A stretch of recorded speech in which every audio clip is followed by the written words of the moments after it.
વિચાર કરો, તમે મહારાજ કે તમે ચરણ સ્પર્શ કરવા લાયક નથી, તો આપણી કેટલી લાયકાત?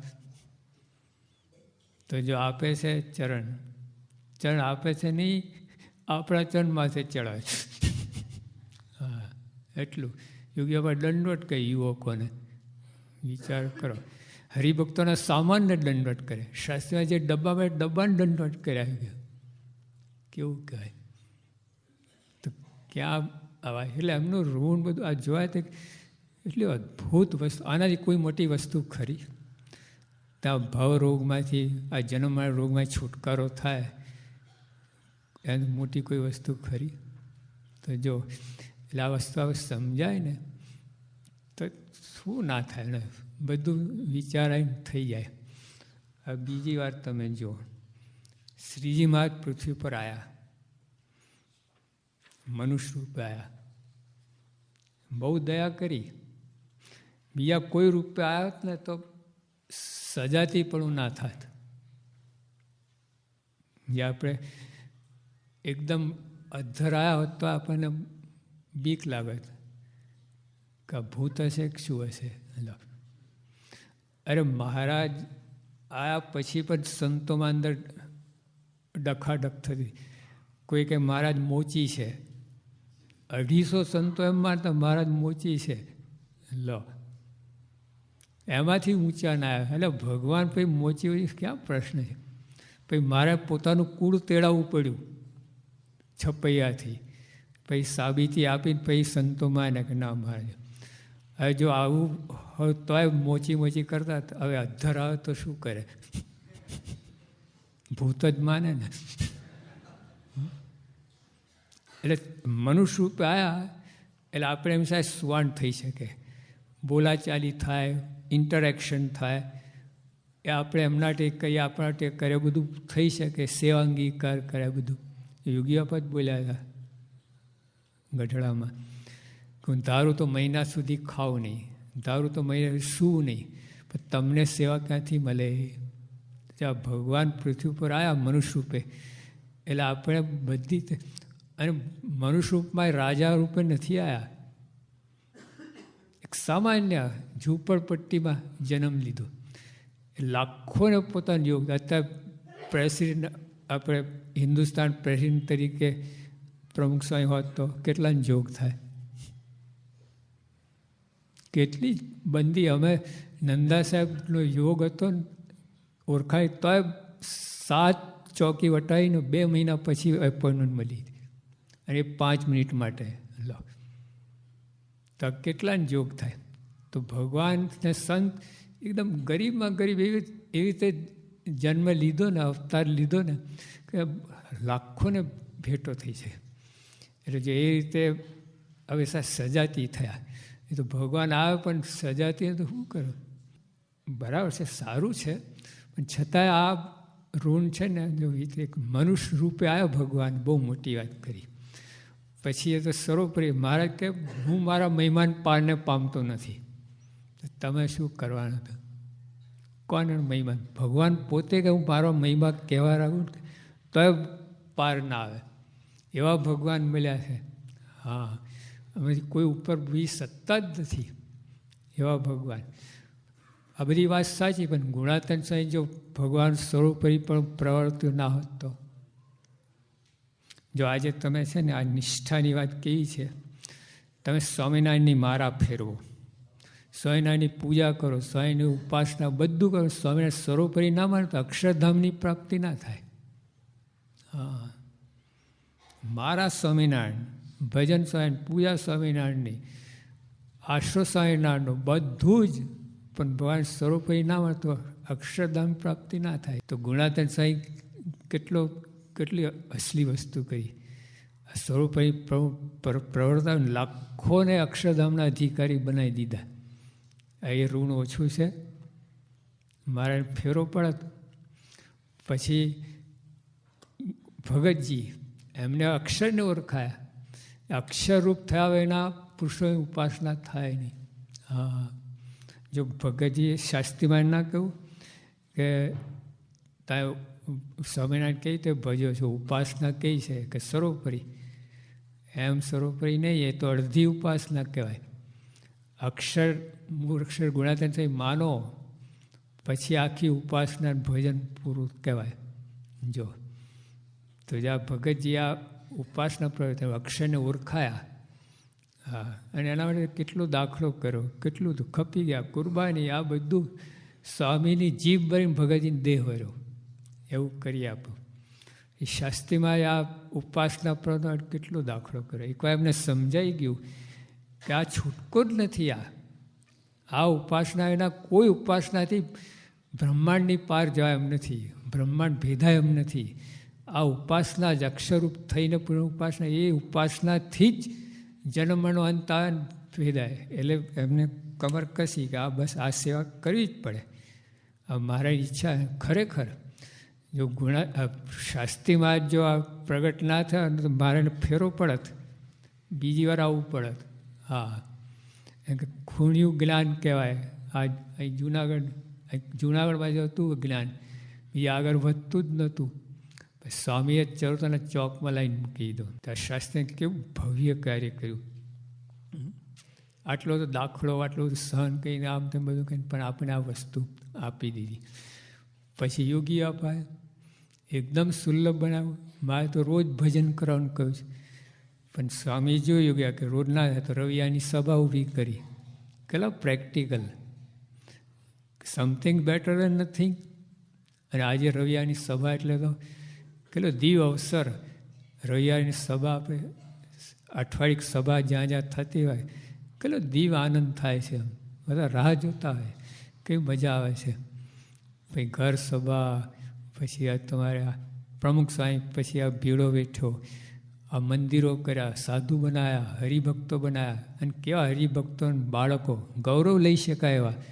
બોલો, આ અક્ષરધામ દિલ્હી કેટલું ભવ્ય, જોટો ના મળે એવા આપણને બનાવી આપ્યું. કેટલું કાર્ય થાય છે એનાથી. રોજના કેટલા માણસ આશ્ચર્ય પામે છે. હા, એક જણ ઓસ્ટ્રેલિયાનો હતો ને, એ તો કહે છે કંઈ કોઈ પણ આવે એ નમ્ર થયા વગર રહે નહીં.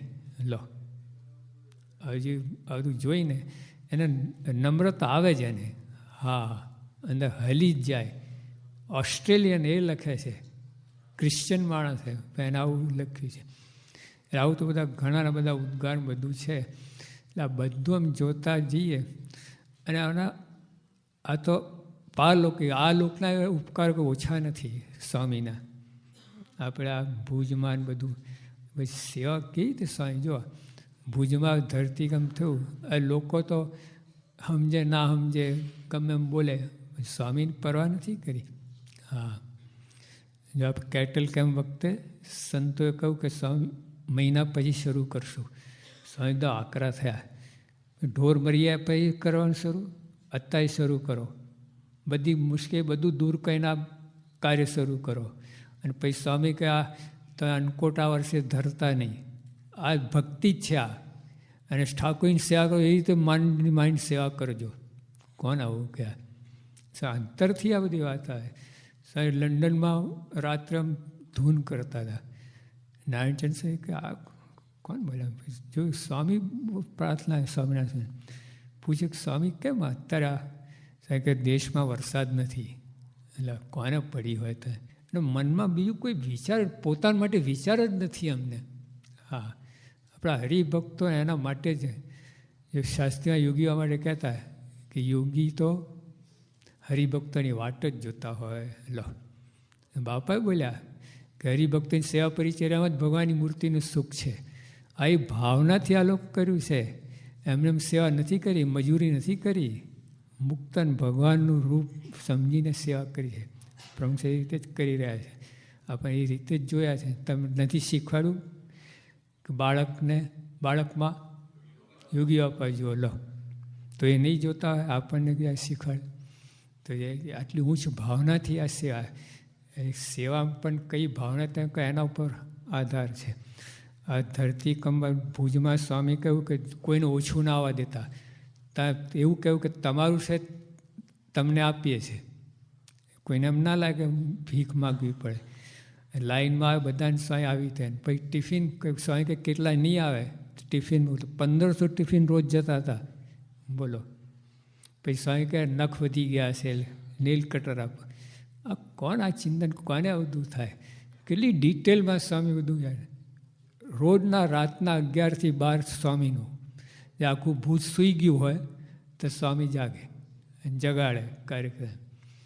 એટલે આવી તમે જો એક એક વસ્તુમાં માસ્ટરી, ઢોર માટે એટલો ભાવ, આ બધું. એટલે એમને જીવ દયા જે કહીએ છીએ, ના તો ખરેખર અમલમાં મૂકે છે અને કરાવડાવે છે, પોતે કાંઈ બીજા પાસે કરાવડાવે છે, આપણે આ બધી સમજણ આપે છે.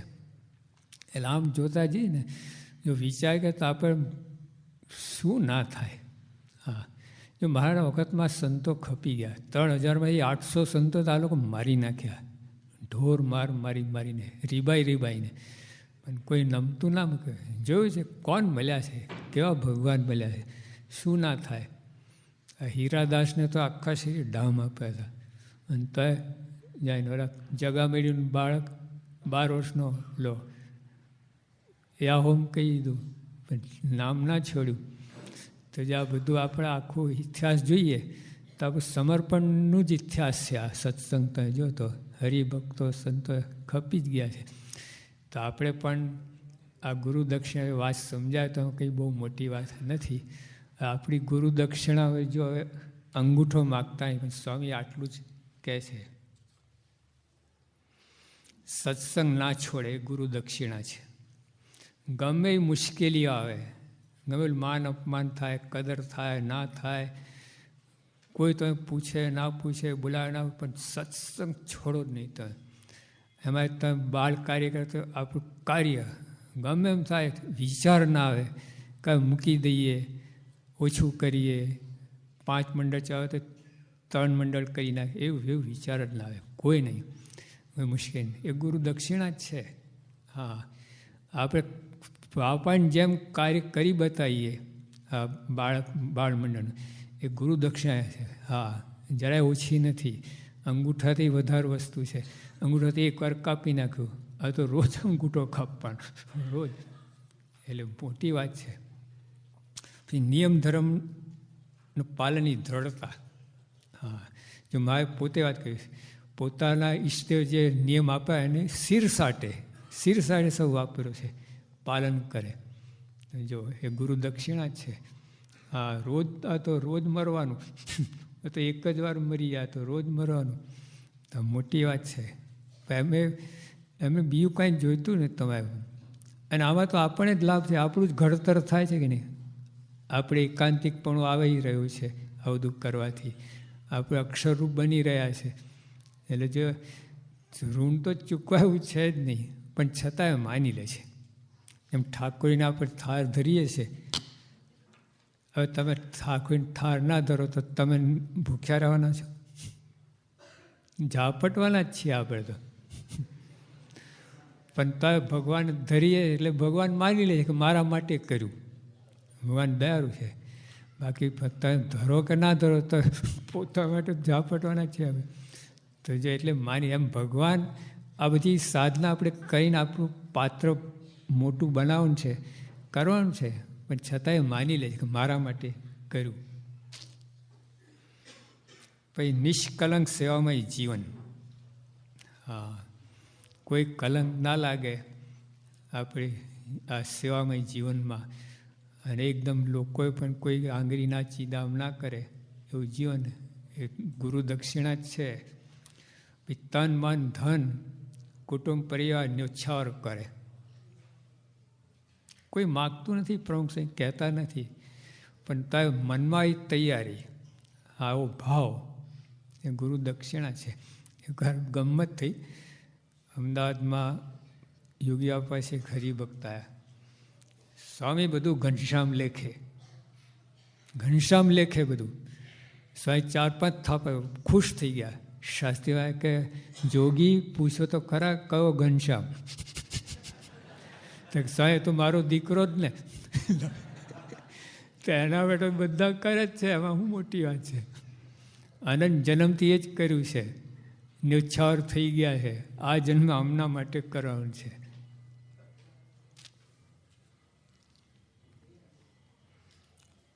પછી અભાવ અગણની હોરી કરી નાખો. શું અભાવ ગુણની હોરી આવે છે. અભાવ ગુણની કરો એ ગુરુ દક્ષિણા. બહુ કચવાટ છે. મહારાજથી લઈને ગુરુ પણ જો અભાવ ગુણ માટે એમનો અતિશય આગ્રહ છે અને કેટલો અણગમો બતાવ્યો છે. હા, ના કે બધા જોયું તો રાધિકા જેવો હોય પણ તો પોતાનું ગુણ વાઈને બિયાનો અવગુણ તો એનો ઠા ના રહે, તો બિયાને શું વાત કરી. તો જો આની હોરી જ કંઈ ના. હા, એ વાત જ નહીં, આપણા મંડળ જોઈએ જ નહીં એ બધું. પછી સ્વભાવ, હા, સ્વભાવને વશ ના થાવ, ભગવાનને વશ થાવ. બધા સ્વભાવને વશ થઈને બધું કરીએ છીએ.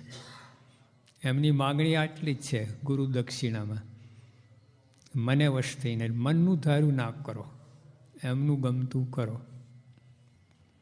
પછી એક રાજી કરવાનું અખંડ સતત કાયમ વિચારે ને તે ઉત્તમ ગુરુ દક્ષિણા. ઉત્તમ ગુરુ દક્ષિણા સ્વામીને રાજી જ કરાય, બીજું કોઈ આપણે મનમાં નહીં. જે રીતે રાજી થતા હોય, જે કંઈક રીતે સતત વિચાર. જો આ લોકોને એવું જ આવું છે ગુરુ પરંપરામાં, સતત આવો વિચાર રહ્યો છે. હા, રાજી હશે બીજી વાત નથી કરી, ખાટી ગયા છે. હા, કેવું બધું. અને રાઈ પણ વિચારો તો બધું તમે કરી શકો. ઊંઘ થાક કાંઈ આડું ના આવે, આરસ અભિમાન કાંઈ આડું ના આવે. રાઈ પણ વિચાર તમે કરો ને, કોઈ દોષ બધા ખસી જાય. અને એક જ સ્વામી જ બાપા રહે તારી નજર સામે. એ લાયક ગુરુ દક્ષિણા છે. હવે આ દેહથી બીજું જે કંઈક કરશું આપણે, દેહ તો કંઈક કરવાના તો છો ને, એનું ફળ શું બોલો. આ રાજી નહીં કહે તો બીજું કરશો તો બીજું શું ફળ મળવાનું છે. દેહથી દેહ માટે જ કર્યું, આત્મા માટે દેહથી કરવાનું છે. આ શરીર આપવામાં આવ્યું કારણ આટલું જ છે. બીજા કોઈ દેહમાં ભજન થાય. ગાય કેટલો ઉત્તમ પ્રાણી છે પણ રામ નામ ના લઈ શકે. તો જો મનુષ્ય દેહ આટલું ઉત્તમ છે, હા, એટલે એનાથી હવે બીજું શું. તો સારામાં સારું આ ભગવાન સંતને રાજી કરી લો. અને મહારાજ પણ વાત આ જ કરી, સર્વે શાસ્ત્રોનું સાર આટલું જ છે, ભગવાનનો રાજીપો થાય એમ કરવું. જો તો આપણે એ વાત પકડીએ કે આ દેહ કરીને આ બીજું બધું અનંતવાર કર્યું છે આપણે, કંઈ બાકી નથી રાખે. ક્રિકેટરને, ટ્રેક્ટરને, એક્ટરને બધું 1000 વખત થઈ ચૂક્યા છે. રાજાને ઇન્દ્રો પણ થઈ ચૂક્યા છે. બાકીમાં આટલું છે અમને રાજી કર, આમને રાજી કર. બીજા બધાને રાજી કર્યા છે પણ મિયા ઠેર ના ઠેર. હવે અમને રાજી કરો ને બેડો પાર. હા, હવે કોઈ આગળ વસ્તુ નથી. એટલે આપણે નારાયણદાસે ગાયું છે ને, નાશવંત દેવળેથી અવિનાશી ફળ લેવું. જો તો આપણે અવિનાશી એટલે અમનો રાજીપો. અવિનાશી ફળની અંદર પણ અમનો રાજીપો, એ જ વિચાર રાખો તો બધું લેખે લાગશે ને, બળ રહેશે ને, બધું કરવાનું મન થશે. સમર્પણ તો આમ થઈ જશે. સહેજાનંદ સ્વામી મહારાજ.